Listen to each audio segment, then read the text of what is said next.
record, I imagine.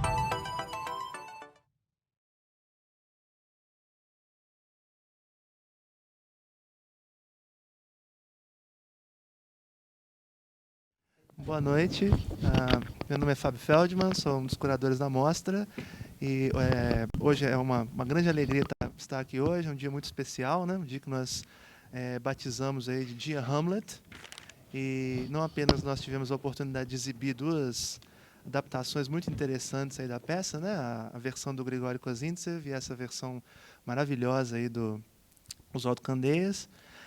Como agora nós teremos essa mesa redonda, né, chamada Hamlet Poema Ilimitado.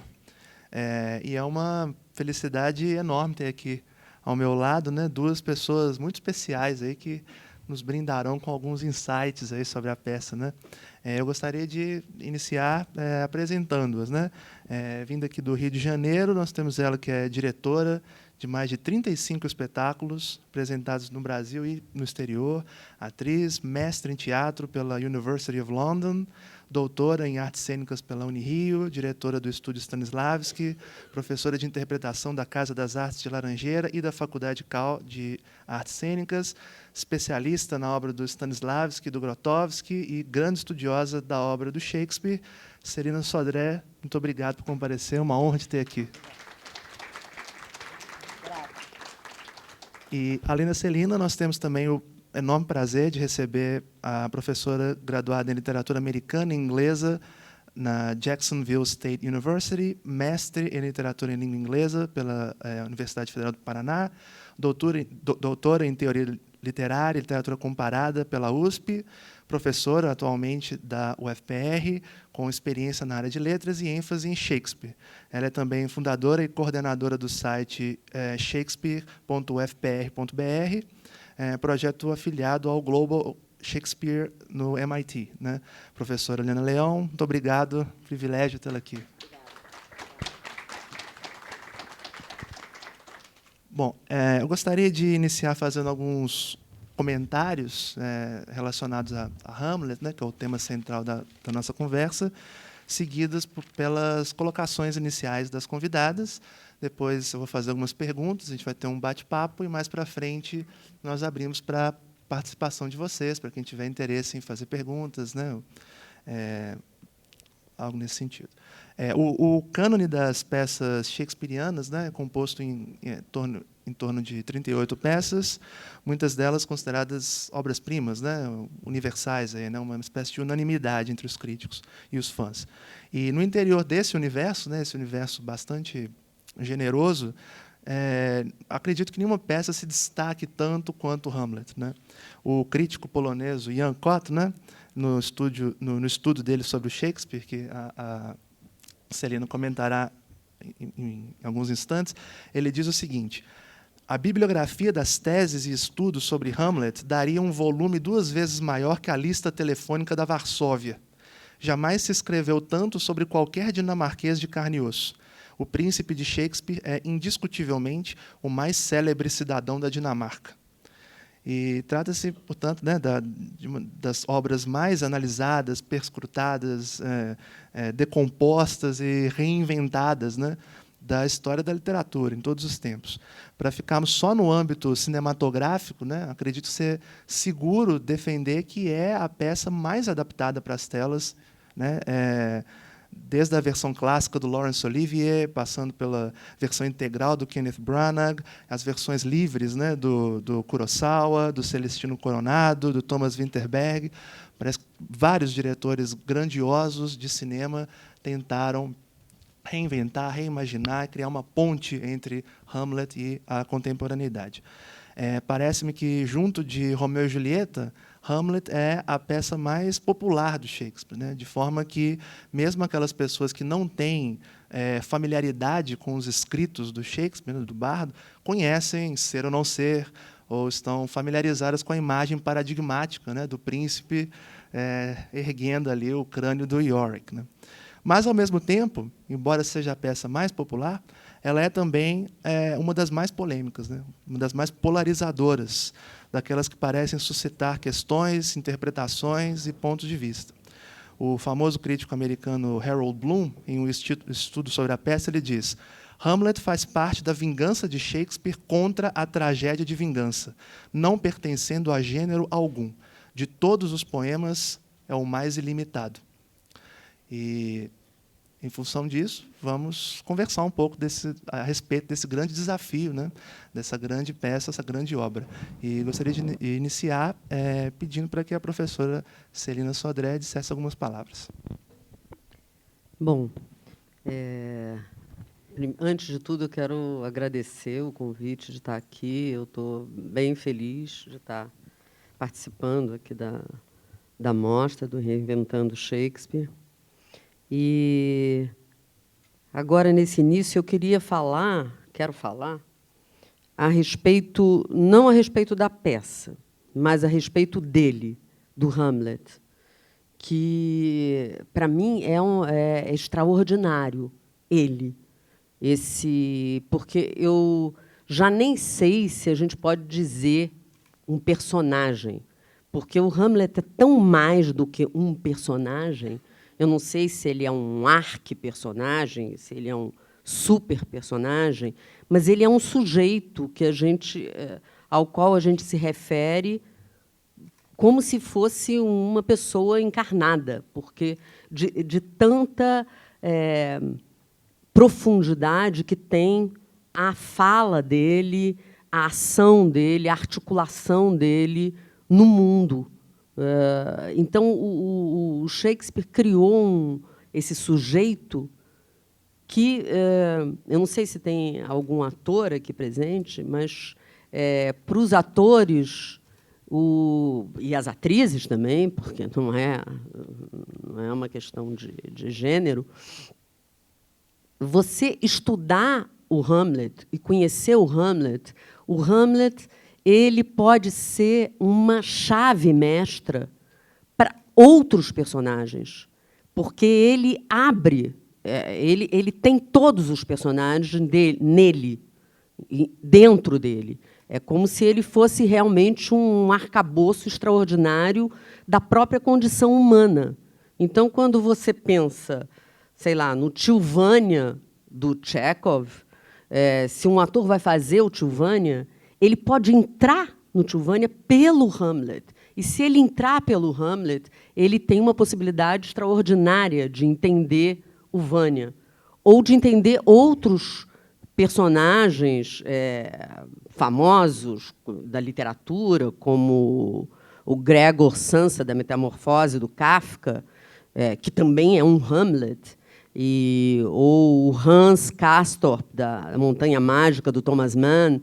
Se você tem a estrutura desse sujeito, que é mesmo o humano num sujeito só, porque tem tantas camadas nele, e isso é uma característica fantástica da obra de arte. A obra de arte ela tem como característica, é muito difícil dizer o que é uma obra de arte, ninguém ousa dar uma definição do que é obra de arte, né? O Freud disse: duas coisas que eu não posso dizer, o que é uma obra de arte e o que quer uma mulher. Duas coisas impossíveis. Então, Freud já identificou duas coisas impraticáveis. Então, os homens riem, né?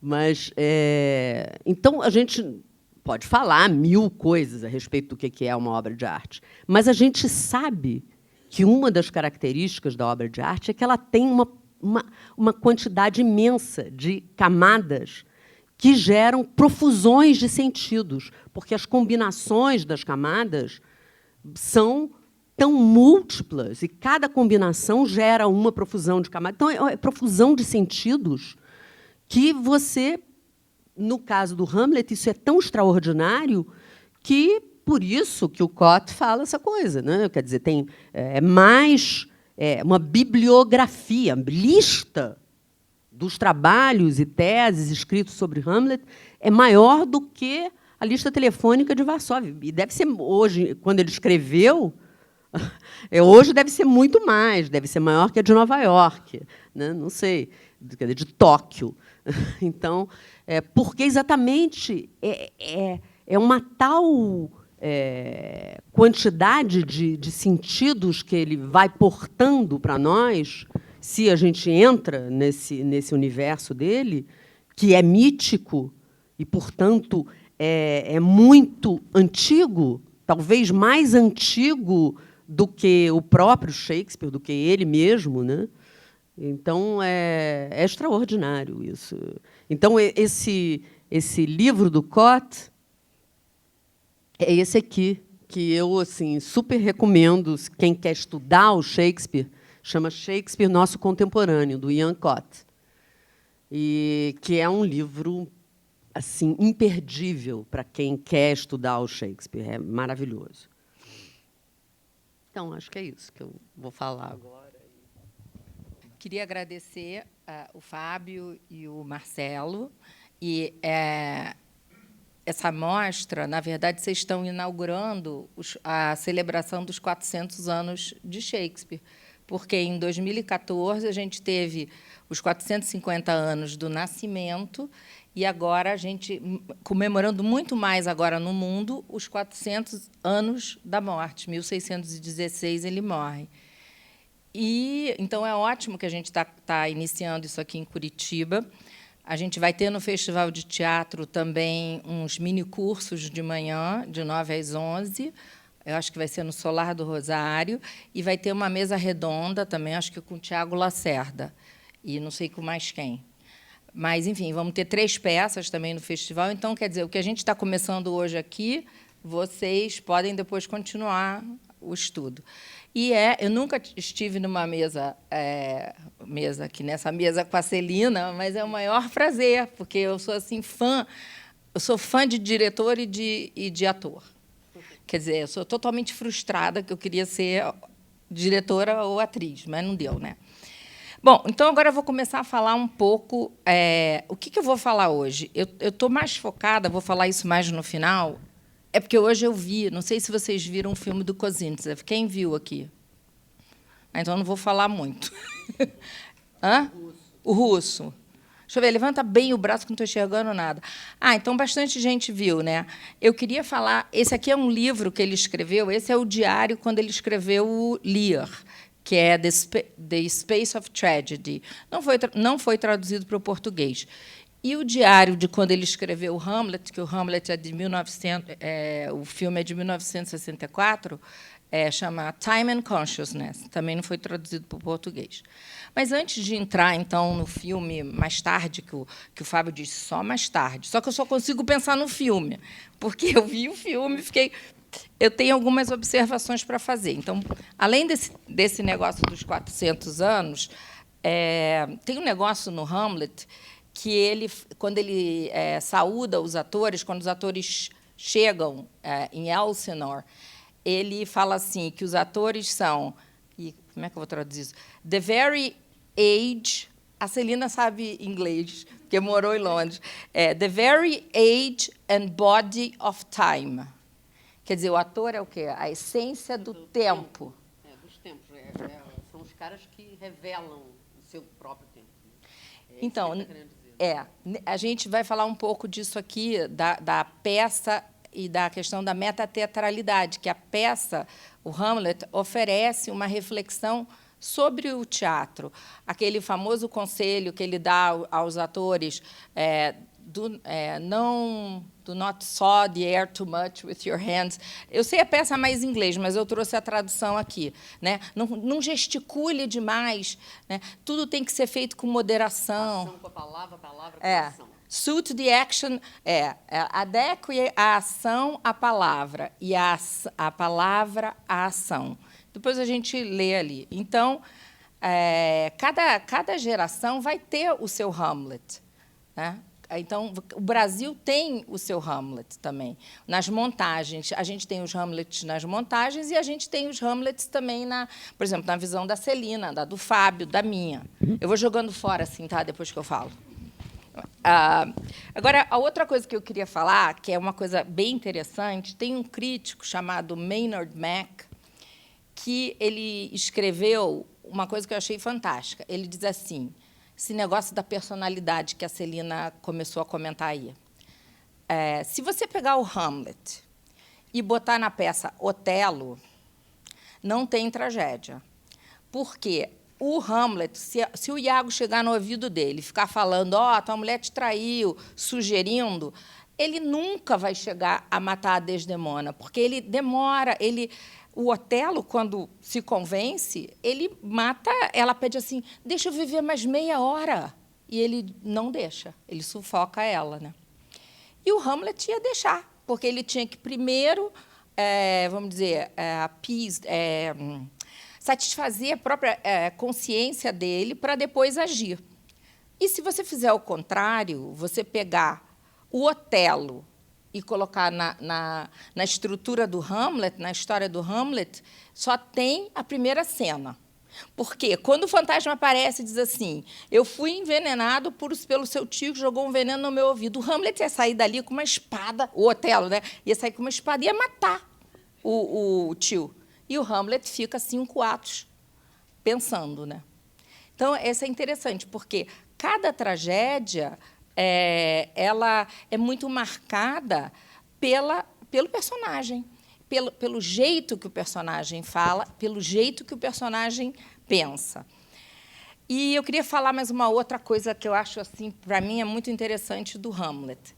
É que, se você pensar na peça, no começo, na cena de abertura, Shakespeare era muito cuidadoso com as cenas de abertura.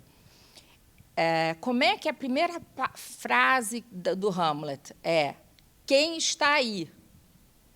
Aí é um soldado que fala isso. Quem está aí? Aí o outro soldado diz assim, não, responde você. Deixa eu ler aqui, porque eu só estou lembrando em inglês, aí fica snob. Mas não tenho culpa, né? Porque eu fico vendo esses negócios assim, esses filmes em inglês. Eu vou ler, então, aqui, tá? Acho que eu vou ler com a Celina. Para ter. Eu sou o Bernardo, tá? O primeiro. E a Celina é o Francisco. Só que quem está montando guarda no castelo de Elsinore é o Francisco. E está quase chegando meia-noite. Eu, o Bernardo, vou render ela e vou tomar o lugar dela. E ela vai embora, está cansada, e eu vou ficar no lugar dela. Então, olhem como é que é o diálogo. Começo eu. Sou o Bernardo, estou chegando. Quem está lá? Responde tu. Para trás e diz quem é. Viva o rei. É Bernardo. É ele mesmo. Chegas exatamente em tua hora. Acaba de soar a meia-noite. Vai tu para a cama. Vai dormir, Francisco. Muito obrigado, porque assim me rendes. Está frio e o coração trago oprimido. Foi calma a guarda? Não se ouviu um rato.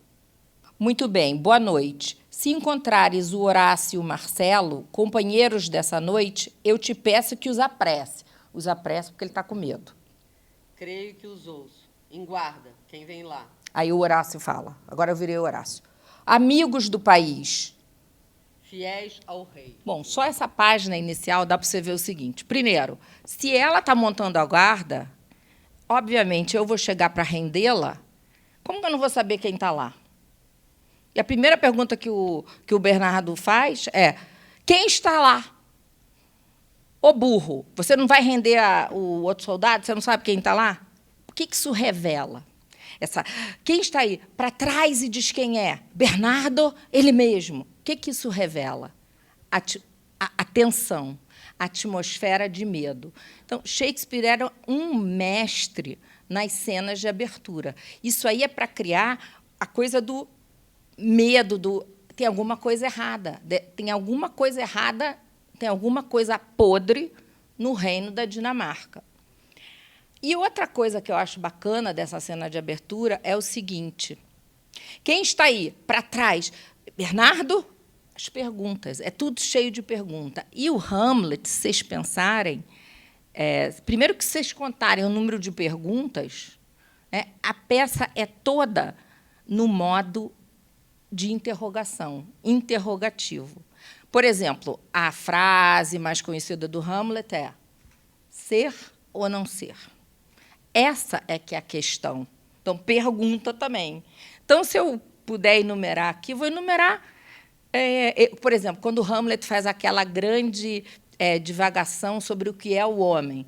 Ele fala assim, que obra de arte é o homem, quão nobre em razão, quão excelente em faculdades. E ele vai elogiando o paragon dos animais. Aí, no final, ele diz assim, uma pergunta, mas, para mim, o que é essa quintessência do pó? Então, a peça... Por isso que tem uma coisa... Será mais nobre pegar em armas?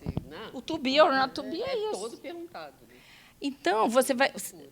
pergunta pura. Toda hora ele fala assim. Ele fala para Ofélia, assim, na cena da briga lá com a Ofélia, ele diz assim, por que você teria filhos? Por que você... Como é que é? Why should thou be a breeder of sinners? Né? Por que você daria luz a pecadores? Aí, depois, ele vai continuando. Os monólogos dele, ele está sempre se indagando. Então, a peça começa com uma pergunta, tem pergunta o tempo todo, o questionamento é essa coisa do... O que é o mundo? Né? Em suma, o que é o mundo? O que eu estou fazendo aqui? O que é a morte? De onde vem esse fantasma? Ele vem do céu... Não acabei ainda, não. Estou quase acabando. Ele vem do céu, ele vem do inferno, ele é uma coisa da minha imaginação. Ok. E o final, como é que é? O resto é silêncio. Quer dizer, não responde. Você não sabe.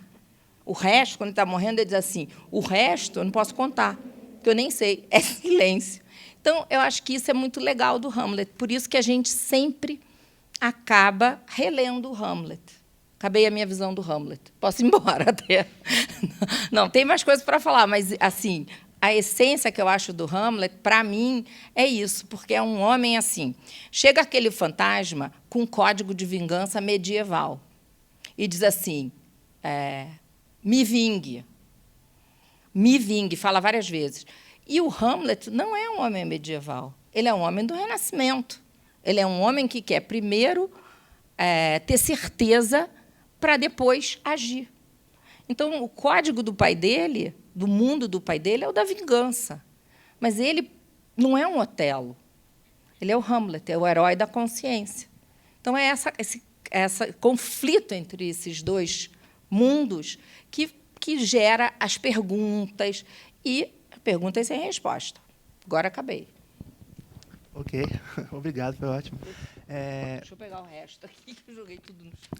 Bom, pensando no que vocês duas disseram, né, tanto em relação ao escopo do personagem, né, essa dimensão enorme dele, quanto à estrutura da peça, né, que, como você bem colocou, parece ter uma peça de natureza tão filosófica, tão, né, repleta de questões, né, isso está presente em Hamlet, mas também está presente em outras peças de Shakespeare. Né? A gente também tem personagens titânicos, bigger than life, tem um Rei Lear, né? Personagens dessa natureza, e, obviamente, essas questões existenciais atravessam praticamente todas as peças, né? As melhores peças do Shakespeare. A primeira pergunta que eu gostaria de fazer a vocês, né, é a seguinte, o que garante a essa peça, especificamente, o lugar de centralidade que ela possui dentro do cânone shakespeariano, né?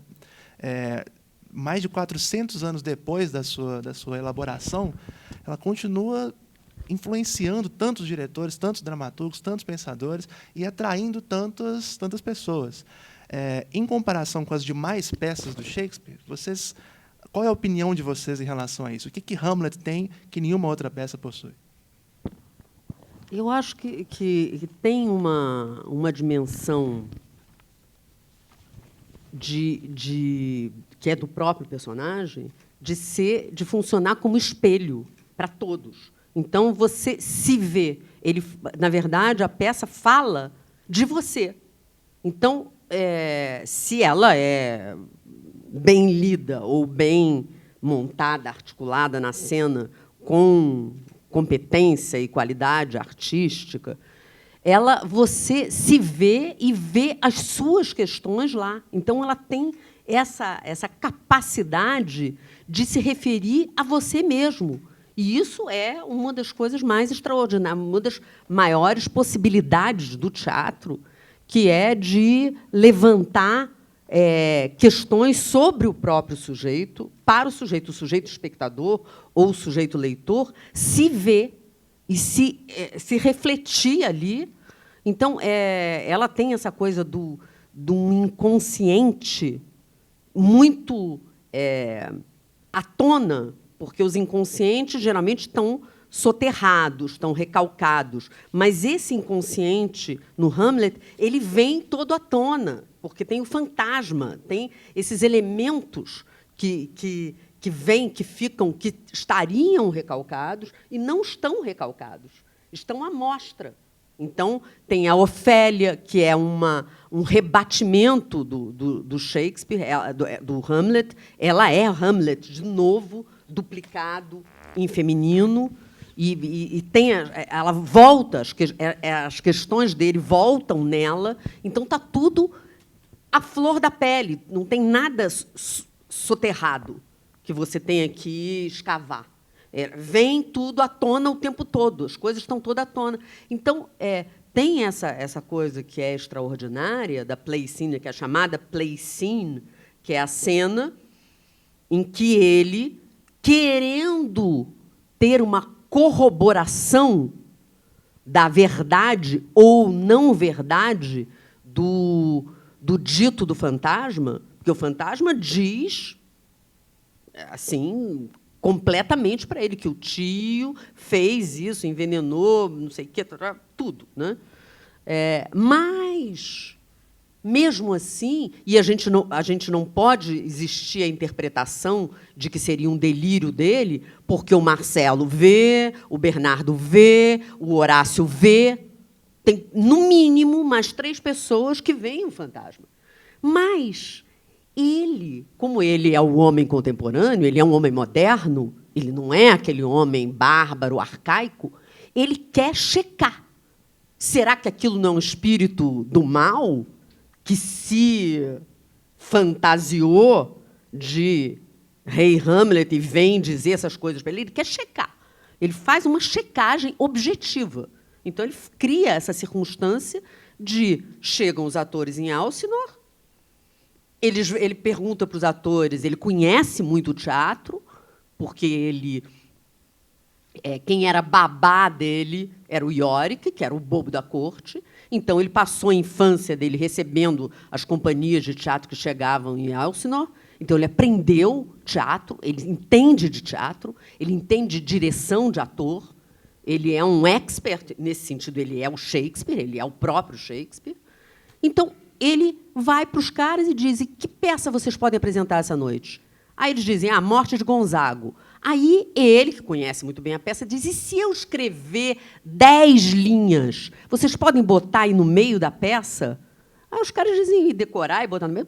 Ok. Ele escreve.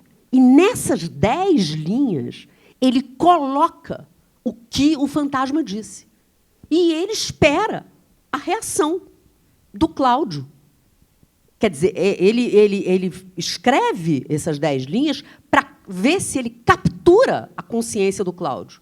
Se o Cláudio tiver uma reação de impacto quando ouvir a descrição do assassinato, ele tem certeza, então, que o Cláudio fez aquilo mesmo. Então, essa coisa toda, ela é tão extraordinária, essa máquina, né? É tão incrível, essa máquina que o Shakespeare criou para a história, é surpreendente. Eu acho que isso que marca a peça tão com essa atualidade extraordinária, porque quando o Hamlet faz essa coisa de escrever essas linhas, ele já é Brecht. Ele já está fazendo com os espectadores o que o Brecht propunha fazer com os espectadores. Que é criar uma circunstância de distanciamento e equivocar o espectador, e o espectador se vê na cena. Enfim, então, acho que tem questões assim. Eu concordo com tudo que a Celina falou, mas tem um negócio que eu vou falar a verdade aqui, tá? É o seguinte, são 4 grandes tragédias. Primeiro é o Hamlet, de 1600, que a virada dele, na verdade, assim como um grande dramaturgo, é 1599, com Júlio César. Então, o Hamlet é um ano depois. Porque o Brutus, do Júlio César, estou começando a me enrolar, o Brutus, do Júlio César, é um ensaio para o Hamlet. O Brutus é quase um Hamlet. Então, tem o Brutus lá, né? Aí tem a primeira grande tragédia, que é o Hamlet. Eu não vou agora dizer por que o Hamlet é maravilhoso, que a Celina já disse. Depois ele escreve o Otelo, depois ele escreve o Lear e depois ele escreve o Macbeth. Se eu tivesse que fazer aquelas listas da minha preferência, primeiro seria o Lear, que eu acho que é uma obra que não tem furo. E é o seguinte, até 40 anos você prefere o Hamlet. Depois dos 40, você prefere o Lear. E o Macbeth também é a minha segunda favorita, apesar de ter 1000 problemas, porque o Hamlet tem 3.900 linhas, o Macbeth tem 2.000. Né? Então, ela tem uma condensação. Acham que aquilo ali foi uma versão mais curta. Aí tem um outro dramaturgo que fez uma cena extra das bruxas, com umas cançõezinhas. Então, apesar disso tudo, é de uma condensação, Macbeth, que é absolutamente maravilhosa, e tem aquela fala, né? Amanhã, amanhã e amanhã. Arrastam-se nesse passo dia a dia até o fim do tempo pré-notado. E aí eu esqueci o resto. Aí, a vida é só uma sombra, um mau ator que grita e se debate, metáfora lá do Hamlet. Depois é esquecido. É uma história que conta o idiota, cheia de som e fúria, significando nada. Bom, o Macbeth é isso. O Lear vai brincar com a história, brincar, isso é terrível, né? Com a história do nada, a peça inteira. Então, inclusive, tem uma linha famosa do Lear que é assim, depois que ele vê que a Cordélia morreu, que ele constata, primeiro ele acha que a Cordélia está meio assim, pode viver ainda, pode reviver. Aí ele tem uma linha que, se você botar numa camiseta, ninguém vai comprar, porque ninguém vai entender. Mas a linha é o seguinte, que é o pentâmetro iâmbico, né? São 10 sílabas, seria em português. A linha é nunca, nunca, nunca, nunca, nunca. Como é que você vai comprar numa caneca isso? Mas o negócio é o seguinte, o que ele está falando ali? Ele está constatando que ele nunca mais vai ver a filha dele viva. Então, assim, até esse negócio do inconsciente que você falou, no Lear, de repente, ele está... eu adoro o Lear. Ele está batendo papo com um bobo, assim... Né? Agora você é o bobo. Ele está batendo papo com um bobo, e o bobo está fazendo brincadeira... E aí, de repente, ele fala um negócio que ninguém sabe de onde vem, que é aí o inconsciente dele emergindo. Ele diz assim, o bobo está, e não sei o quê, e 2 coroas, e parará. Do ovo, né? Do ovo, com a parte de ovo no meio, você fica com 2 coroas, e na sua coroa careca não tem coroa. Parará. E ele vira assim, eu agi mal com ela. Ele não está... Com quem que ele está falando? Né? É o inconsciente, a culpa dele está emergindo. Então, na minha lista é o Lear, tá? Depois é o Macbeth. Mas o Hamlet tem um apelo, não dá meio que para comparar, são as 4 grandes tragédias. Elas são conhecidas como as 4 grandes. Não precisa nem botar a palavra tragédia, 4 grandes você já sabe.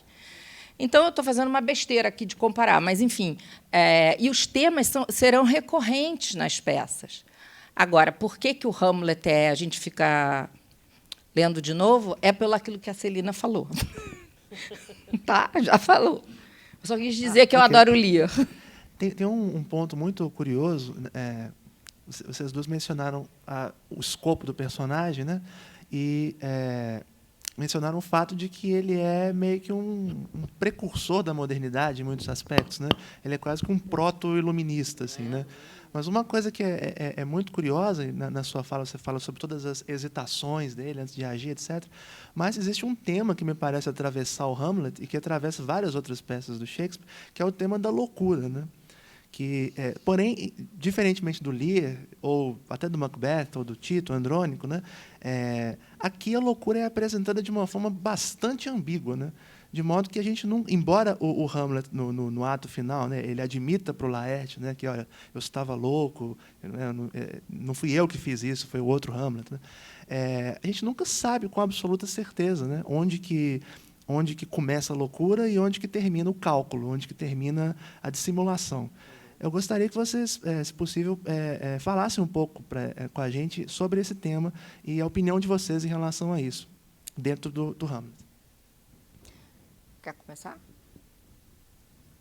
É uma loucura, né?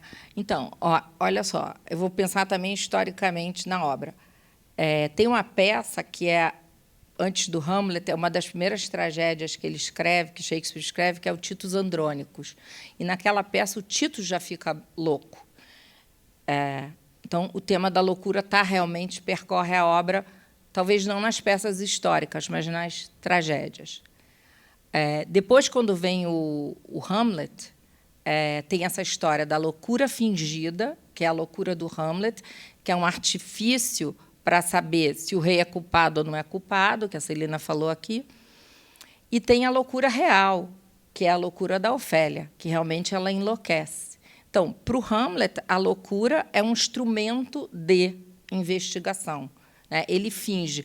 Mas só que tem algumas horas que você fica um pouco em dúvida se aquilo ali é só fingimento ou ele realmente está fora de si. Quando você vai para o... Segunda peça. Para o Otelo, acho que eu vou pular. Quando você vai para o Lear, a loucura do Lear é incrível, porque quando ele chega na loucura é que ele enxerga a razão. Então, até a frase do Lear é razão na loucura. Essa frase está no texto. Reason in madness. Porque, quando ele era são, ele não enxergava nada, ele não sabia nada, ele estava cheio de si mesmo, ele era o poderoso.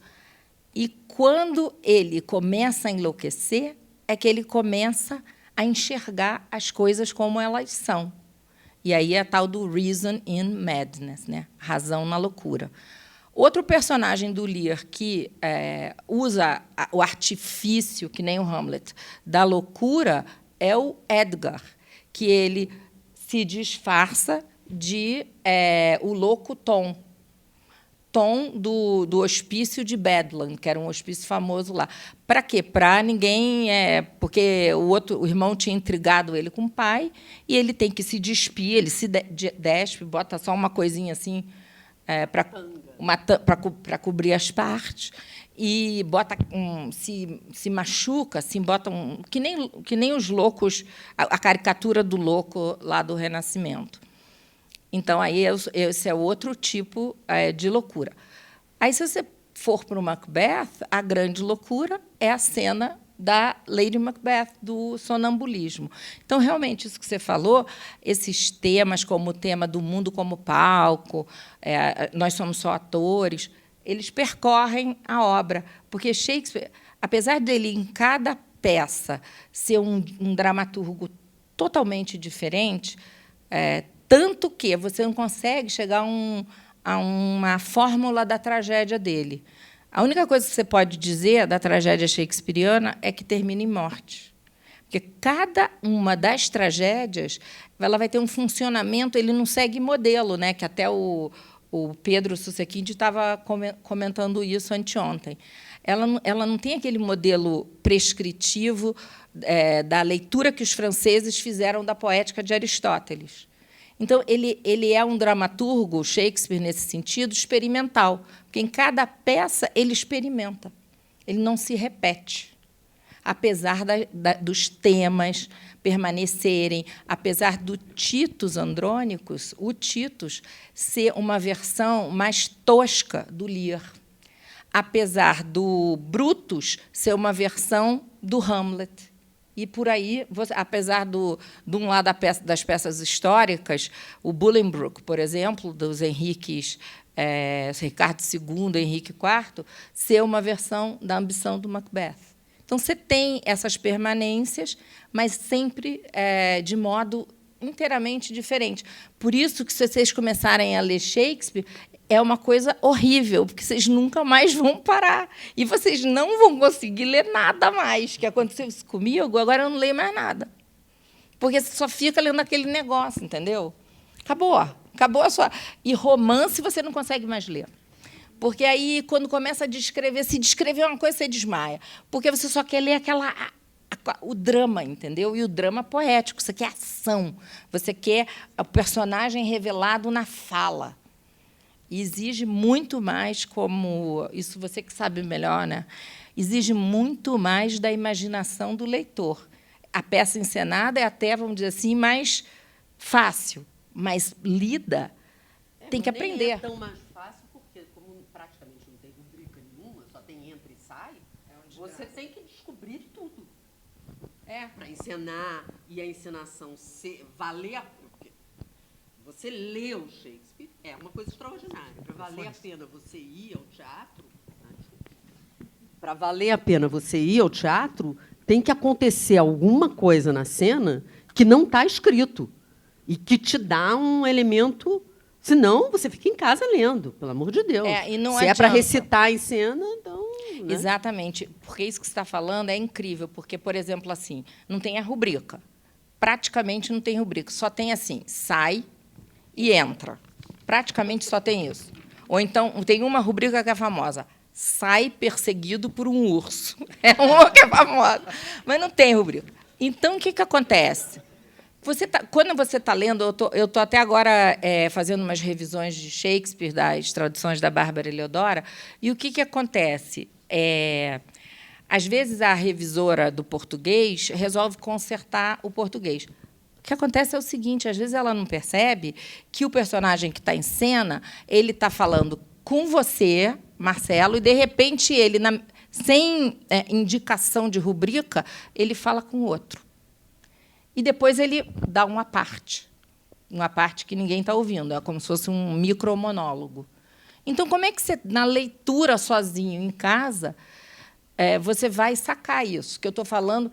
Porque aí que acontece, quando os diretores de teatro leem, e os atores, eles têm muito mais esse feeling, essa experiência, do que os professores de literatura. Por isso que o Peter Brook diz que, quando você vai montar o Shakespeare, para você estudar o texto, você tem que perceber que tem muita coisa no espaço branco entre as palavras. E você tem que abrir esse espaço branco, como se fosse com um bisturi, para ver o que tem, o que vem lá de dentro.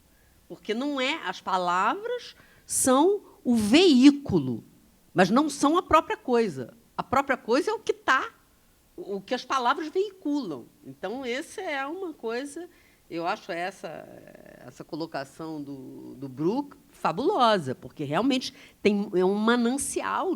E se o sujeito vai montar o Shakespeare e simplesmente os atores decoram o texto e dizem bem falado e tal, é uma chatice inominável. Você não aguenta, porque não tem o sumo que você, quando você está lendo, você tem a tua imaginação, você tem, né, todos os teus conteúdos para colar ali. Né? Eu vou fazer uma parte. Esse negócio que a Celina falou, do Peter Brook, é uma coisa assim, importantíssima, porque, também, à medida que o Shakespeare vai evoluindo, ele vai aprendendo, ele vai burilando a questão do silêncio. Sim. Então, quando você chega no Rei Lear, daí estou explicando porque eu gosto do Rei Lear, tem uma cena que o Gloucester, que está cegado, ele foi cegado com a presença do filho bastardo, ele está parado sozinho no palco. E você tem o barulho da guerra, só o barulho atrás. Então, fica aquele personagem aqui no palco, cego, quer dizer, nem olha para a plateia, e isso aí é trabalhar o silêncio. Então, o Shakespeare ele trabalhou o silêncio. E a segunda a observação que eu queria fazer aqui sobre o que a Celina falou, que eu também concordo, é o seguinte. Quando... Tá bom, vou falar dos atores, agora vou falar mal dos atores. Quando os atores brasileiros dizem assim, mas é muito chato ler o verso, é muito chato porque é aquela rima, porque não sei o quê. Quando a Cicely Berry, que é a voice coach do Royal Shakespeare Company, agora está velhíssima, ela deu uma palestra na Bahia 2 anos atrás, que fizeram a mulher trabalhar tanto que ela desmaiou na mesa do jantar. Daí ela, no dia seguinte, não podia, mas aí depois ela descansou, que ela tem uns 90 e poucos anos. Então, quando ela dá os cursos dela, treinava os atores, e antes dela, que ela trabalhou com esse cara, o John Barton, que era um grande diretor, está vivo ainda, mora em Stratford e é alcoólatra. O que ele ensinava para as pessoas, que eu acho ele assim o máximo? Ele ensinava o seguinte, para os ingleses, né? A aluna dele foi a Judi Dench, aluno dele foi o Ian McKellen, aluno dele foi o Patrick Stewart e o Ben Kingsley. Chega, né? O que ele ensinava para o ator? Ele dizia assim, parava a Judi Dench e falava assim, fala isso de novo, mas você tem que descobrir o teu silêncio na fala. Ou você tem que descobrir a pausa. Você tem que, ele falava cavar a sua pausa. Então, falava 10 vezes a mesma frase, e, com a pausa que você desse, o ritmo, a respiração e o silêncio era outra. Então, acho que esse treinamento era legal dos atores brasileiros terem, mas é uma coisa difícil. Primeiro que você tem que ter o texto... Depois, porque não tem, no Brasil, não tem especialistas nisso. Tradição inversa. Não tem. Mas mesmo na prosa, mesmo sem verso, precisa ter isso. Tem que ter, né? Tem que ter. Você tem que saber dar a pausa. Porque, senão...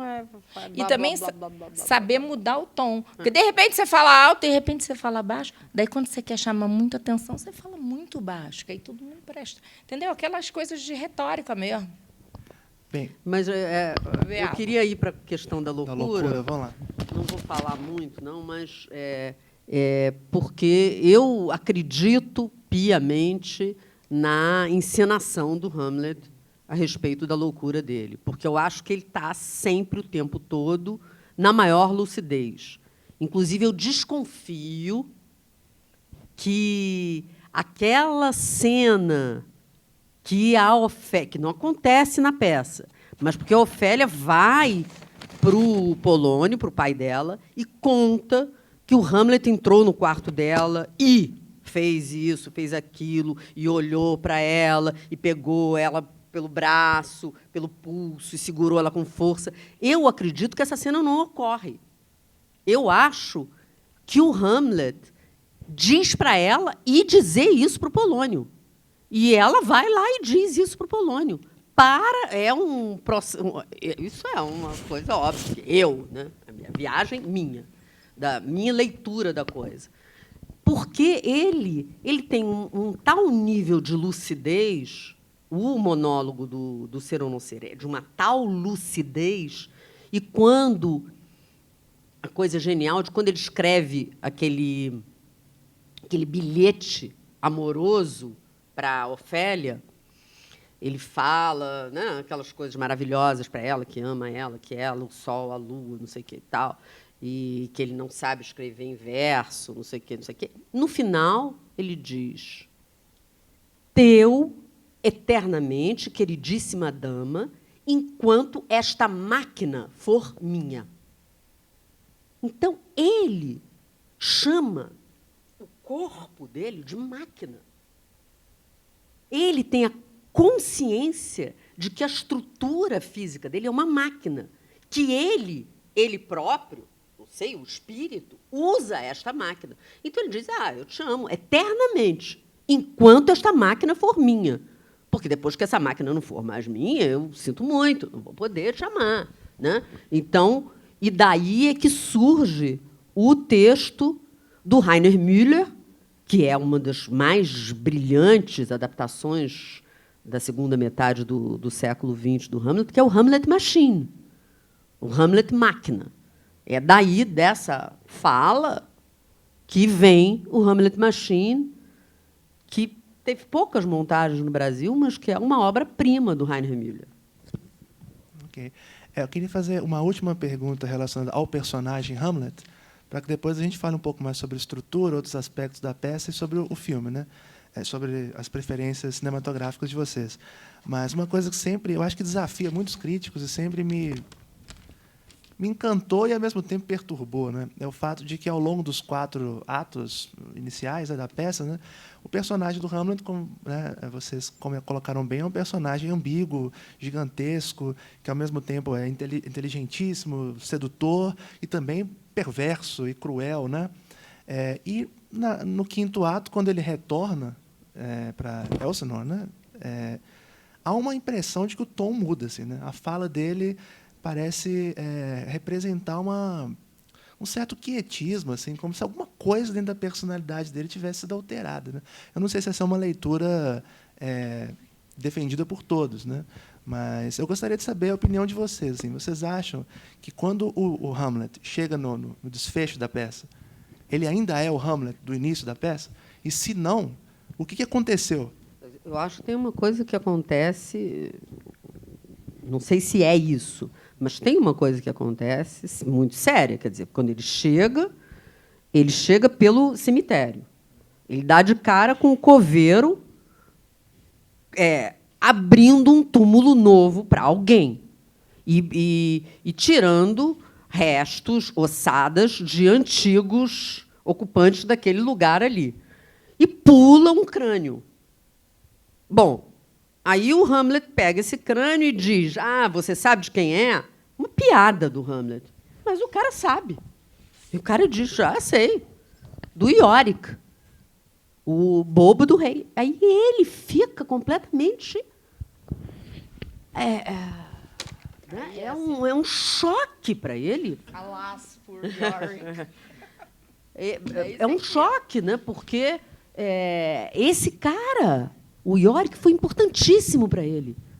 Em termos de afeto, talvez tenha sido a pessoa mais importante na vida dele, que está na memória dele da infância, o cara que construiu ele como sujeito, porque ele, para alguns especialistas, dentro das classificações dos personagens de Shakespeare, ele está na classe dos bobos, o Hamlet.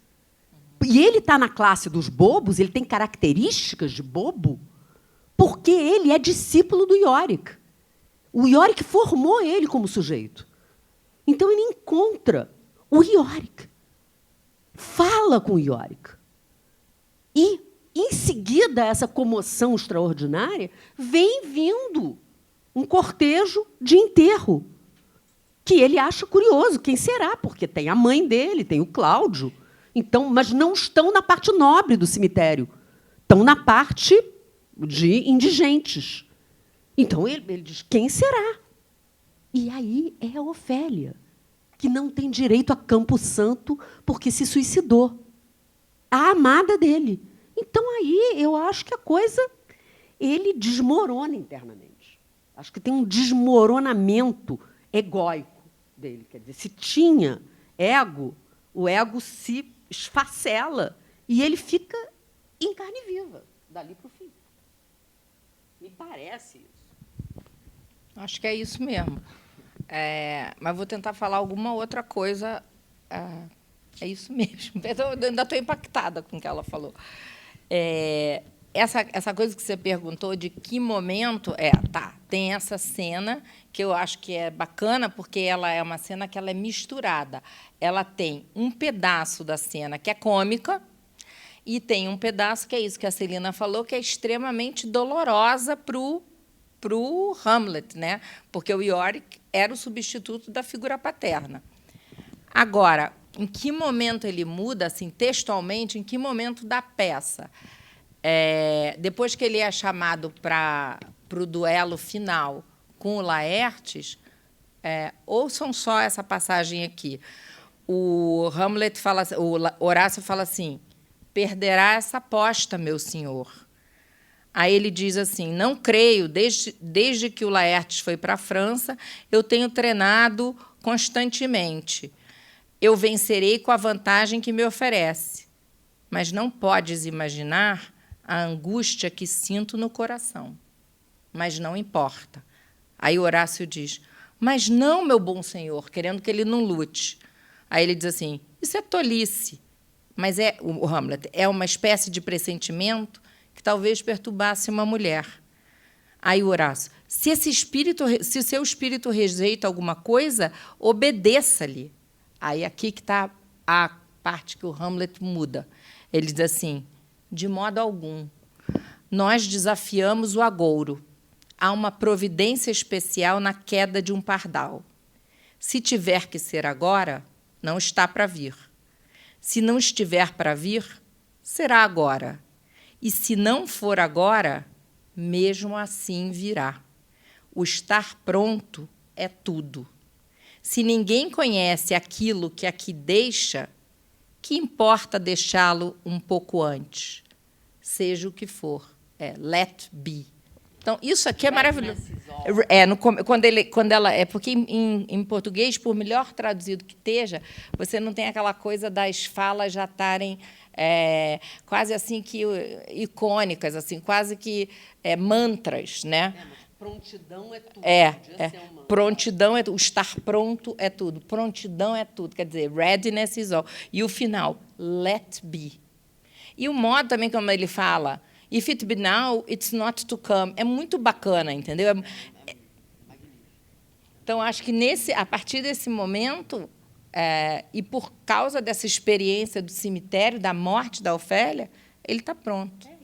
E tem uma coisa que o Jacques Lacan, tem um seminário sobre o Hamlet, maravilhoso, que é um texto genial, e ele fala muito desse momento, porque botam a Ofélia dentro do buraco, o irmão pula dentro do buraco, desaparece na cena, porque isso, normalmente, nas montagens, não tem isso. Mas o Lacan diz que isso é importantíssimo. E aí o Hamlet pula lá dentro também. Então, o Lacan fala desse buraco da onde as coisas se escapam. Porque você ouve aquela coisa, nem mais não sei quantos mil irmãos poderiam ter a mesma dor que eu tenho, nem não sei o quê, e eles discutem lá dentro, e você não vê eles. Então, os dois e esse buraco. Isso está na peça. É um buraco, eles entram no buraco. No palco elizabetano, era um buraco mesmo. Tinha um buraco mesmo. Então, eles ficavam falando lá embaixo, as pessoas... E tinha duas plateias. A plateia dos atores e a plateia. Então, é genial. É um teatro meta-teatral. É magnífico isso. Né? Por isso que o Lacan diz, essa peça é de rolar no chão, é de morder o tapete. Aproveitando a deixa do metateatro, né? Em várias peças do Shakespeare, o teatro se transforma num tema, né? Às vezes é quase um personagem, né? E em nenhuma outra, eu acredito, o teatro tem uma importância tão vital quanto em Hamlet, né? Tanto de uma perspectiva diegética, né? O teatro é importante no desenvolvimento ali da trama, como também simbólica, né? Semanticamente falando, existe uma dimensão muito importante. Eu gostaria que vocês falassem um pouquinho a respeito disso, sobre a importância da peça ratoeira e de todo esse pensamento metacrítico que está ali dentro. Eu não sei falar disso, não, mas eu vou falar uma coisa. Que eu estou estudando agora o Ricardo II. Eu também estou lendo uma tese de doutorado que eu vou estar numa banca na segunda-feira. Olha, a tese fala muito do metateatro no Hamlet e nas quatro grandes tragédias. Dessa metáfora, porque até no Teatro Globe de Shakespeare tinha aquela frase, né? O mundo, totus mundo, eu não sei falar latim, agite histrionicum. Mas, então, o mundo todo é um palco.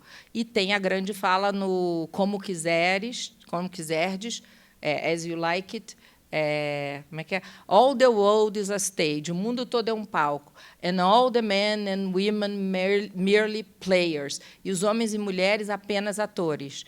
E aí são as 7 idades do homem que ele vai elencando ali. A criança, depois sei lá o quê, o menino que vai para a escola. E as 7 nossas idades, até o final, o Lear, que ele diz assim, vai escrever sans teeth, sans eye, sem dentes, sem olhos, sem nada. Ele fala sans everything, sem tudo, né? Sem nada, que é o Alzheimer, né? Então, ele já estava explicando para a gente. Então, o metateatro. Então, esse menino que está fazendo essa tese, que é um cara muito bom, eu estou lendo ainda, aí eu falei assim, pô, mas ele esqueceu de uma coisa, porque essa metáfora do mundo é um palco, e o que você vê aqui em cima é o que acontece, é o espelho da natureza, né? É o espelho da vida, já numa peça histórica como o Ricardo II, ela está presente. Como? Não é que o mundo é um palco, é que o rei é um ator.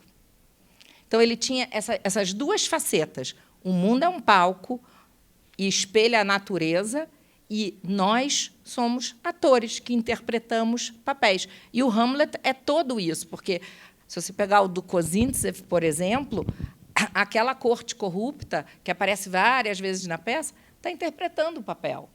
Eles não estão sendo o que eles realmente são. Você tem que interpretar um papel. E a questão do Hamlet é essa, que ele interpreta o papel de louco, que ele interpreta o papel disso, mas você, nos monólogos, você tem ele, né? O outro papel que é ele mesmo. Só sei isso. Não, tem coisas extraordinárias nesse sentido, né? Eu vi uma montagem em Londres do Hamlet, uma montagem romena, que o cara que fazia o Hamlet, ele tinha sido presidente da Romênia. Ele era ator. E ele fazia o Hamlet. E a plateia era lotada de romenos. Todos os romenos que estavam em Londres foram ver esse espetáculo. E o romeno falando parece português, né? Porque os romanos tiveram ali e depois em Portugal, na ocupação romana, né? Então, é parecidíssimo com o português. Então, tem economia, Horácio, é igual. Parece que eles estão falando português. Mas esse cara, imagina só, o cara que tinha sido presidente da Romênia estava lá fazendo o Hamlet. Porque o Hamlet proporciona isso, né? É uma coisa extraordinária, né? Essa coisa da cena dentro da cena, né? Você me deu uma ideia. Sabe o que também é isso? Exatamente isso. Shakespeare ficou inspirado, na época, possivelmente, porque a rainha Elizabeth interpretava um papel. Ela dizia assim, que eu sou uma mulher, como é que é? Eu sou um homem num corpo de uma mulher. Ela falava isso. E ela sabia que ela tinha que vestir, ela botava aquela coisa branca na cara, que até depois ela ficou envenenada por isso, para ficar como se fosse...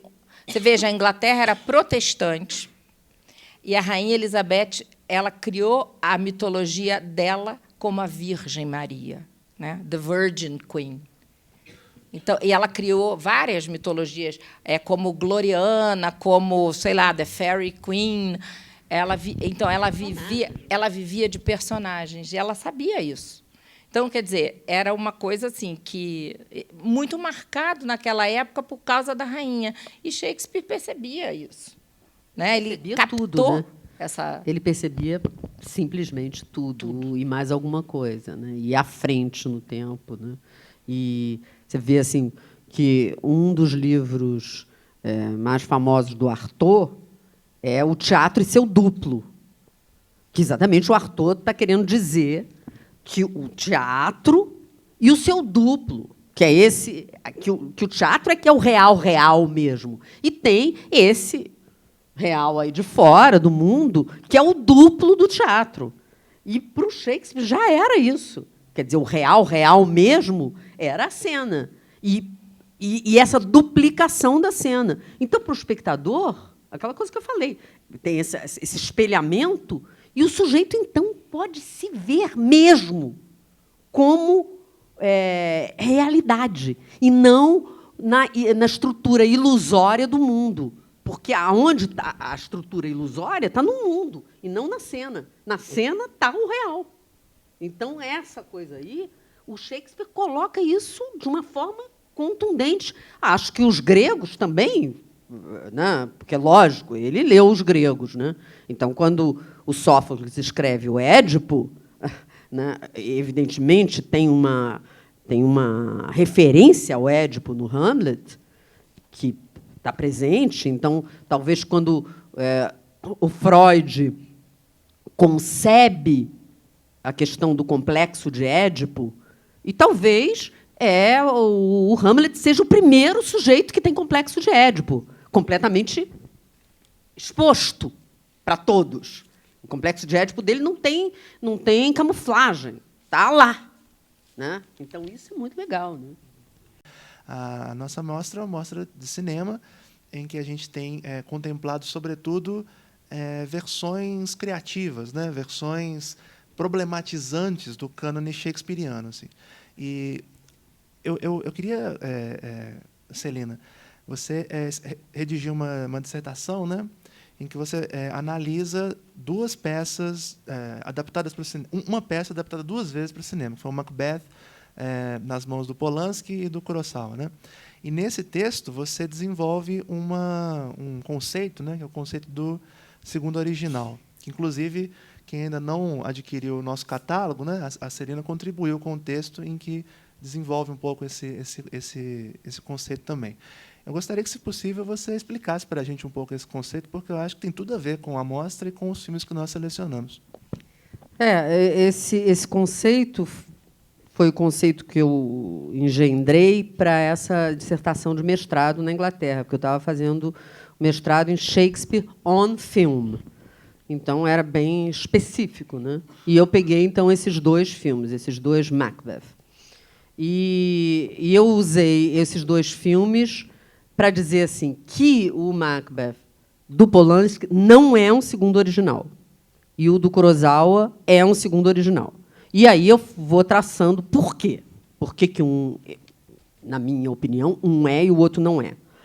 Porque quando você faz uma operação a partir, quando um artista contemporâneo opera sobre uma obra original, um clássico, ele precisa, ao mesmo tempo, ser livre em relação ao primeiro original, que é quer dizer, quando você fala segundo original, é um paradoxo.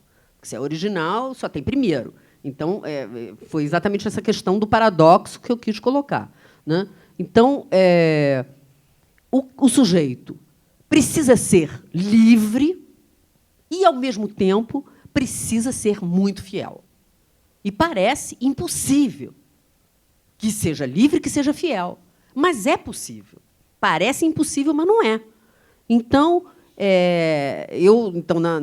no meu texto, eu mostro como o Kurosawa, que, se vocês tiverem a oportunidade de ver, o filme dele chama O Trono Manchado de Sangue, que é o Macbeth, é extraordinário porque ele, apesar dele transportar para o Japão medieval, dele mudar o título, dele mudar o nome dos personagens, dele não usar o texto do Shakespeare assim, literalmente, ele é de uma fidelidade ao Shakespeare extraordinária, porque o Shakespeare está todo lá.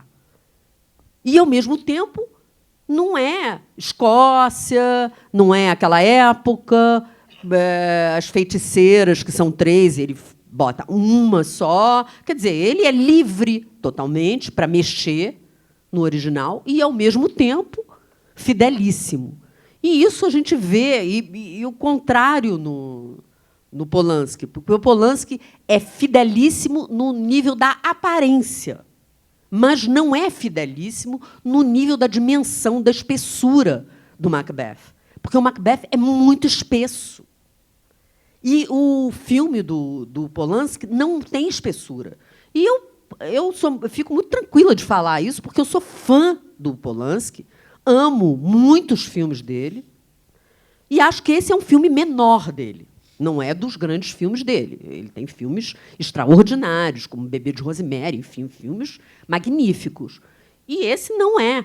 Não é por isso, porque ele ficou tão acachapado. Esse é o problema do sujeito que parte de um clássico muito importante, muito famoso, porque o sujeito fica com medo de mexer. fica subjugado por aquele e não bota para o sujeito fazer o que o Kurosawa fez. O Kurosawa teve que botar o Shakespeare do lado dele e trabalhar em parceria com o Shakespeare e não se submeter ao Shakespeare. Eu acho que o Polanski se submete e nisso ele não faz um segundo original, mas tem segundos originais fantásticos, como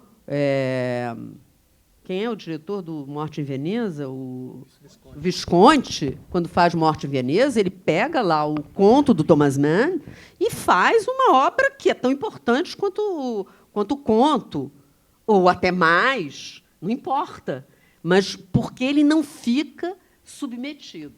Eu acho que esse sim. Sim. E, na opinião de vocês, em relação não ao cinema, vamos deixar o cinema para a pergunta final, pensando em teatro, pensando em literatura como um todo, há segundos originais ou simplesmente versões que são curiosas e que vocês acreditam que estabelecem um diálogo rico, de alguma forma, com Hamlet, especificamente, que vocês indicam, e por quê, assim? Se não seja filme. Eu queria teatro falar do filme, ou literatura. mas, por exemplo, com Romeu e Julieta, aquela montagem do Galpão é um segundo original. Com certeza absoluta. É genial. É genial. É genial. Como também acho o do Ribeirão, do Capocete. Também, o do Cacarrosete.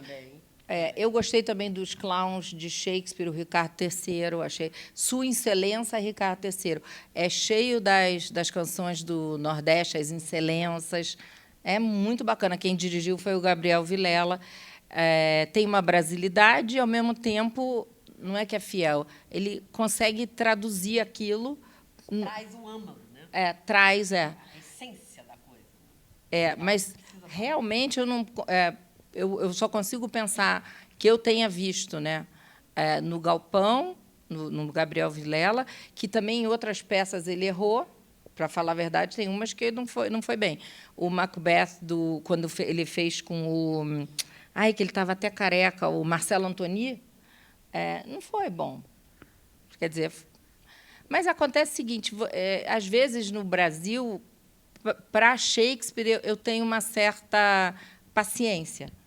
Porque você também não pode exigir, porque não tem essa tradição do treinamento do ator para falar o verso, enfim...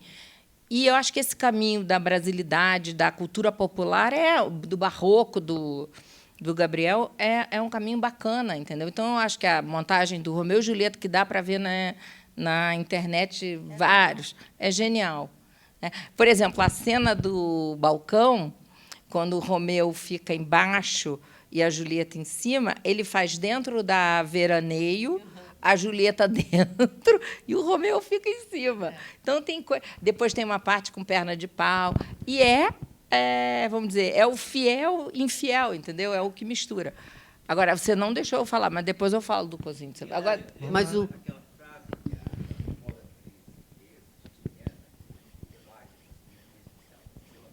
ela falou que sobre o mundo do Brasil para mostrar toda a alegria que tem no Julieta, foi uma comédia. Não aquele peso da tragédia que os anos todos puseram em cima do Shakespeare, os senadores, né? Teatro. porque tem que ter essa mistura da tragédia e da comédia. Até que a gente estava falando, a Celina falou da cena do coveiro, é uma cena cômica, e nela tem um momento triste, de sofrimento, que é quando ele fala, alas, poor Yorick, ai, pobre Yorick. Né? Eu conhecia Horácio, um cara a fellow of infinite jest. Quantas vezes eu subi nas suas costas, beijei esses lábios, parará. Mas tem também, então, tem uma parte cômica da cena e que é aquela coisa que Shakespeare fazia muito. Vou dar um alívio cômico aqui e, em seguida, é aquela cena terrível da morte da Ofélia. Né? Eu vi um Lear dirigido pelo Bergman, uma montagem de teatro extraordinário. Eu vi em Paris. Era assim, um teatro de, sei lá quantos, mais de 1000 lugares, lotado, um silêncio sepulcral, 4 horas de espetáculo, em sueco. ninguém nem se mexia na cadeira, de tão incrível que era. Obviamente, a maioria daquelas pessoas não entendia sueco, né? Porque quem que entende sueco? Só sueco. Então, mas extraordinário. Depois eu vi, que eu estava falando hoje, uma montagem também do Hamlet, incrível, em Londres. Eu vi uma montagem japonesa com atores. O ator principal, que fazia o Hamlet, era um ator Onagata, um ator especialista em papel feminino. Então, ele fazia o Hamlet e a Ofélia. Era uma coisa extraordinária. Então, na cena da briga, ele virava e fazia as falas do Hamlet, e ele virava do outro lado e era uma mulher. Virava de um lado, era um homem, virava de outro lado, era uma mulher, sem nada, só com o corpo, só com a ação física, psicofísica. Assim, um negócio extraordinário. Então, é possível, existe. Né? Eu lembrei de mais no planeta. Quer dizer, aqui no nosso pedacinho de planeta não existe muito, mas no planeta existe. Eu lembrei de mais duas montagens brasileiras que eu achei muito boas. Uma é o Otelo da Mangueira, que era o Otelo transposto para o Morro da Mangueira, muito bom. E a Desdemona é que entrava no mundo do Otelo, do Morro, quando na peça é ao contrário, né? É o Otelo que vai para o mundo de Veneza, e depois vão para Chipre, enfim, mas é ele que é o estrangeiro, né? É o bárbaro. Essa montagem é maravilhosa, tem samba, tem morro. Quem foi vamos dizer, o adaptador autor foi o Gustavo Gasparani. E o mesmo Gustavo Gasparani fez uma coisa parecida com isso. Ele fez o Ricardo III, que ele faz todos os personagens. Ele corta, faz umas explicações, assim, porque é muito complicado. O Ricardo III tem, sei lá, 60 personagens, e ele não vai fazer os 60. Ele faz uma seleção, mas ele faz assim uns 25 personagens, com essa mesma coisa de virar. Aí, de vez em quando, quando vira mulher, Lady Anne, aí ele bota uma echarpe. E depois, quando não dá mais, ele faz a guerra com caneta pilô em cima da mesa, o azul. Né? Então, é uma montagem, assim, é um trabalho de ator magnífico. Então, essas duas do Gasparani eu gostei muito. E fiquei tristíssima de ver o Rei Lear, do Paulo Autran, que era muito chato. E uma que veio para o Brasil foi a montagem do Hamlet do Peter Brook, que o Peter Brook fez uma coisa extraordinária para o mundo, que foi de ter um ator negro fazendo o Hamlet, um ator negro fazendo o Cláudio e o Fantasma, porque isso também ele fez uma operação genial, porque ele gemelizou os dois irmãos. São gêmeos, porque é o mesmo ator que faz. E o cara faz muito bem, porque ele faz o Fantasma de um jeito e o Cláudio de outro jeito. E é o mesmo ator. Então, você vê a coisa desses irmãos gêmeos, Cláudio e Hamlet, né, os reis. Então, essa coisa do Peter Brook foi extraordinário, um impacto no mundo. Né? Porque sempre essa coisa de o Hamlet é dinamarquês, mas isso é uma chatice, né? Não importa. Não é isso que importa no Hamlet. Se ele é louro, de olho azul, que não interessa. Né? Então, no Peter Brook, a Ofélia é indiana, o Hamlet é negro, o outro é louro, cada um tem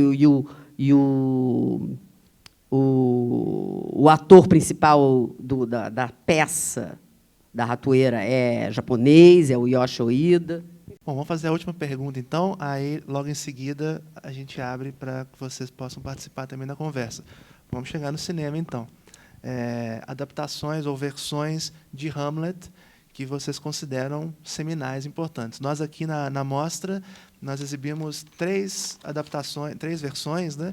Hoje, a gente teve o do Kozintsev, tivemos o do Oswaldo Candeias, e ontem houve um segundo original, que é o Rosencrantz e Guildenstern estão mortos. Né?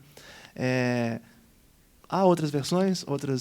Posso falar primeiro do Kozintsev, porque eu quero falar? Pode falar, porque eu anotei tudo. Eu vi a sessão hoje e anotei no escuro algumas coisas que eu queria falar. Eu adoro essa versão. O ator, que é o Inokenti, eu não sei falar o segundo nome dele, Smoktunovsky. Ele nasceu em 25, morreu em 94, e ele era considerado o rei dos atores soviéticos.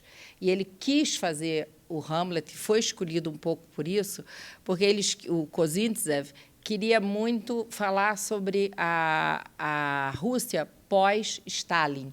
Stalin tinha morrido, essa peça, esse filme é de 64, o Stalin tinha morrido, acho que em 53, não me lembro. É 53? É.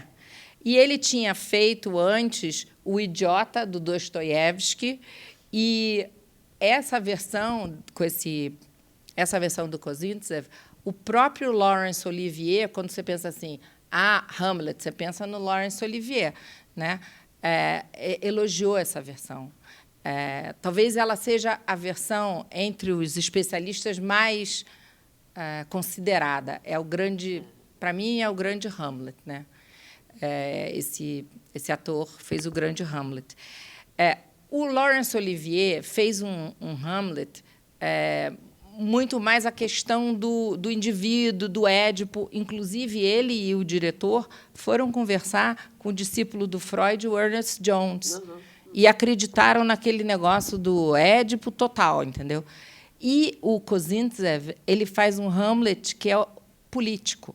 Porque, se você pensar no título da peça, é Hamlet, ok, vírgula, príncipe da Dinamarca. Então, esse aspecto político que o Olivier meio que desprezou, o Kozintsev ressaltou. Então, assim, em uma questão assim, falando do filme, o filme, vocês viram, se abre com os elementos. Então, ele filma a pedra, ele filma o mar, ele filma o fogo, ele filma o vento. Por quê? Porque o Hamlet é uma tragédia cósmica, né? O teu lugar no mundo. Então, começa por aí. E, no filme inteiro, você vai ter a pedra, o fogo, você vai ter a água, o mar, o tempo todo. Vocês viram hoje o filme, né? Segunda coisa que eu acho bacana no filme porque, basicamente, se você pensar em Shakespeare, vai pensar assim, como que o Shakespeare constrói o teatro dele? Palavra. É palavra, né? Words, palavras, palavras e palavras. É o que o Hamlet fala. Então, a palavra tem que evocar na plateia a imagem. Vocês têm que ajudar com a imaginação. O Kozintsev era um homem de teatro, né? Na Rússia, ele trabalhou... Ele era um homem de teatro e de cinema. Também trabalhou com Eisenstein. Stanislavskiano, né? Os atores são todos stanislavskianos. E ele montou antes as peças no teatro. Então, quando ele vai buscar o cinema, por isso que ele escreve esses diários, ele quer traduzir a imagem verbal, que é a de Shakespeare, né, que é a palavra, em imagem visual. Então, ele mantém assim, tipo, 40% do texto e o resto ele tem que traduzir. Então, um exemplo assim para vocês que viram o filme hoje. Naquela cena do fantasma, tem uma hora que o Hamlet sai para encontrar o fantasma e tem os cavalos calmos. Daqui a pouco, quando o fantasma vai aparecer, os cavalos saem correndo. Então, essa perturbação no mundo, ela é sentida pelos animais também. Então, outro exemplo. Quando a Ofélia... É a coisa lá do Macbeth, que os cavalos se devoram naquela noite. Exatamente, recupera aquela imagem. Quando a Ofélia morre, não sei se vocês repararam, a Ofélia morre e aí tem o pássaro voa. Isso a Ofélia morreu lá no lago, né? E o pássaro voa e o Hamlet não sabe ainda, nem chegou ainda direito na Dinamarca, e ele vê o pássaro voando. Quando o Hamlet morre, ele não morre dentro do palácio, do castelo. Ele anda uns 3 minutos e morre do lado de fora. E quando aí aparece o pássaro. Filma, né? O Kozintsev sai do Hamlet assim e filma o pássaro. Então, ele está o tempo todo querendo traduzir aquilo na linguagem fílmica mesmo. Por isso que eu acho que isso que você falou, é um segundo original. Eu anotei milhares de coisas, porque aproveitei, né, para rever esse filme. E, por exemplo, o castelo do Olivier é a mente, né? O negócio lá do Freud, né? A cabeça, né? O inconsciente. Até ele filma, quando ele filma os monólogos, ele faz assim, ele vem com o To Be or Not To Be, né? Ele vem com uma câmera do alto, entra na cabeça do Olivier. E um pouco ele faz, como é que é? Voice over, e um pouco ele fala. O que é voice over em português? É voice over. É voice over mesmo? Ah, tá. E no Kozintsev é diferente. O castelo, vocês não sei se vocês repararam que o filme é cheio de gente. No Olivier, pouquíssimas pessoas. O Kozintsev, ele coloca muita gente. Por quê? Porque é um filme político. Então, cadê o cidadão comum? Cadê o povo? Ele coloca. Então, na cena inicial, o Hamlet chega cavalgando. As primeiras palavras do filme é o pronunciamento do Cláudius deslocado para a voz de um, sei lá, um porta-voz do rei que fala para o povo pobre, né? Só um segundinho que a gente vai abrir daqui a pouco. Da época que ele fez, né, e como referência ao soviético, que ele fala Estado da Dinamarca. Ele não admite reino. Mas em inglês é State of Denmark. Então, o castelo do Olivier é um castelo mental, psicológico. O castelo do Kozintsev é um castelo político. Então, por exemplo, o primeiro monólogo do Hamlet, vocês vão lembrar, quem viu hoje, ele não está sozinho. É uma voice-over, e ele está andando no meio dos cortesãos. O tempo todo tem cortesão atrás de rei, porque e tem gente fora do castelo. Até no enterro da Ofélia, os pobres estão olhando de longe. Então, é um filme povoado de povo. É uma coisa que o Peter Brook faz no filme do Lear. Ele bota a primeira cena, é aquela câmera lentíssima naqueles rostos todos. Tem aquela multidão de pessoas, A câmera se movendo como um pêndulo, assim, né? Com o tempo Você lembra regendo. quando foi a data? Foi 70, né? 71. Mesmo ano. Ok. E o do Kozintsev foi 64. Não, o Hamlet não, o Lear, no mesmo ano. Sabe o que aconteceu? Ele filmou igual o Peter Brook. Quando cheio de gente começa com uma procissão de tipo assim, os andarilhos medievais, pobres assim se arrastando, aleijado, tudo parece até um filme do Bergman, O Sétimo Selo. Aquela gente andando, começa assim o filme. Aí sempre tem povo. Quando o Lear faz o pronunciamento que ele vai renunciar, tem um monte de gente em volta do castelo. Agora, a cena mais bacana do filme é quando o Lear entra na cabana, que ele vai encontrar o pobre Tom, que ele faz o meia-culpa dele. Está cheio de gente abrigado na cabana. Isso não tem Shakespeare. A cabana não cabe nem... Mendigos, né? Não cabe mais ninguém na cabana. Pelo menos fica quentinho. Mas é incrível que o Kozintsev povoa o filme dele. Então, é um épico. Isso, ele vai para o Gorky. Ele vai para o ralé do Gorky. Porque ele é russo, né? E ele tem a ralé do Gorky no imaginário dele. Então, ele bota isso lá. E outra coisa que você falou aí do Peter Brook, que é o máximo, que ele faz várias nações, bota ator de vários lugares, negro, chinês, parará, o Globo está com essa mania. O Kozintsev já fez isso lá atrás. O cara era um gênio. Quando ele lançou já contei isso para vocês. Quando ele lançou o Hamlet, o Lear, em 70, foi num congresso. Primeira mostra no Ocidente foi num congresso no Canadá. E pros shakespearianos, que são extremamente chatos e velhos.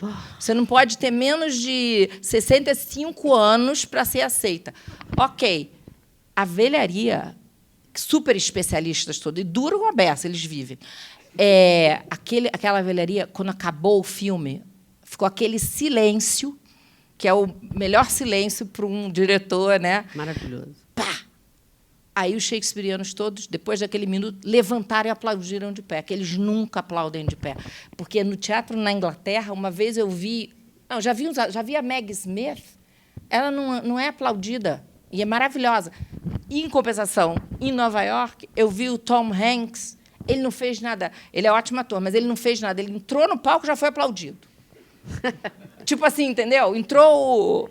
Sabe? Eles têm... Superstar. Superstar. Tudo deles E lá na Inglaterra, o Michael Gambon, que eu adoro, fazendo o Beckett. Eu estava assim como o Ivo está ali na segunda, eu babando. Eu falei, não, esse espetáculo está com 6 estrelas no West End, o povo vai levantar. Ninguém levantou. E eu assim na cadeira, querendo... Mas eu falei, não vou... Eles vão sacar que eu sou estrangeira, eu não vou levantar. Mas eu falei, meu Deus, isso aqui tinha que ser standing ovation. Então, para eles é difícil aplaudir assim. E no Kozintsev eles aplaudiram assim. Que foi Não, mas o Kozintsev eu concordo plenamente com você. É espetacular. Para mim, são os 2 extraordinários, é o Trono Manchado de Sangue e o Kozintsev. Eu acho 2... assim, obras-primas. Mas tem algumas coisas dessas das reinvenções que eu amo. Uma, que é o Festa de Família, do Winterberg, que não diz que é Hamlet, não está nos créditos, não tem nenhuma menção a isso. Eu só encontrei, eu fiquei pesquisando, depois que eu vi a primeira vez esse filme, eu fiquei pesquisando para conseguir descobrir uma entrevista dele em francês em que ele dizia que era Hamlet. Eu falei, não estou doida, né? Porque o cara não dizia nunca, em lugar nenhum. Mas eu acho, se vocês tiverem a oportunidade de ver a Festa de Família, não sei se alguém já viu, mas é um Hamlet que não está explícito que é Hamlet, mas a essência toda do Hamlet está lá, e como ele se passa na Dinamarca, como ele, o diretor, é dinamarquês, ele opera sobre essa fala do algo de podre no estado da Dinamarca, porque o filme é sobre uma questão de pedofilia, de pai com filhos, e que é uma questão, parece, gravíssima na Dinamarca, essa questão da pedofilia. E que ele voltou a esse tema na Caça, né? Então, ele pega essa questão, que é o podre da Dinamarca, hoje, e cria um Hamlet contemporâneo. Eu acho genial. E eu fiquei...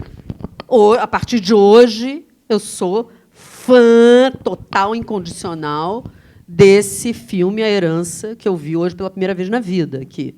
Eu achei uma obra-prima, achei absolutamente genial esse Hamlet rural brasileiro.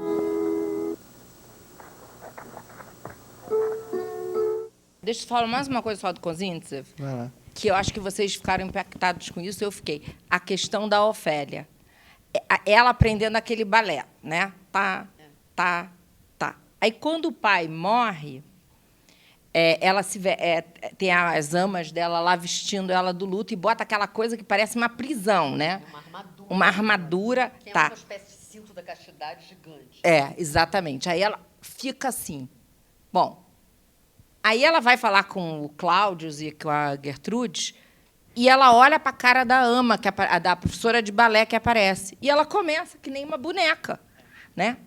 Porque ela era um instrumento do pai.